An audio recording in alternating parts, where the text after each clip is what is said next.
दक्ष police news, पहिले खाकी मग बाकी।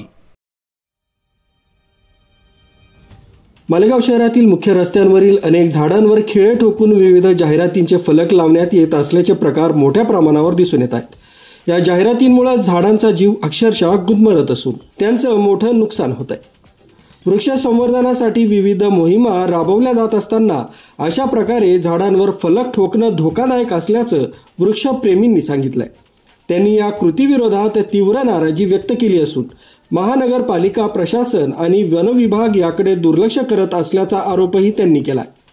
झाडांवरील जाहिरातबाजीमुळे केवळ पर्यावरणालाच हानी पोहोचत नाही तर शहराचं सौंदर्य आणि स्वच्छतेचं चित्रही विद्रूप होत असल्याचं नागरिकांचं मत आहे। शहरातील प्रमुख चौक, रस्ते, शाळांच्या परिसरात असे फलक सहजपणे दिसून येतात।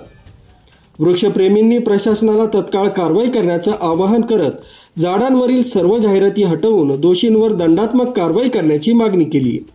न्यूज ब्युरो, दक्ष पोलीस न्यूज, मालेगाव।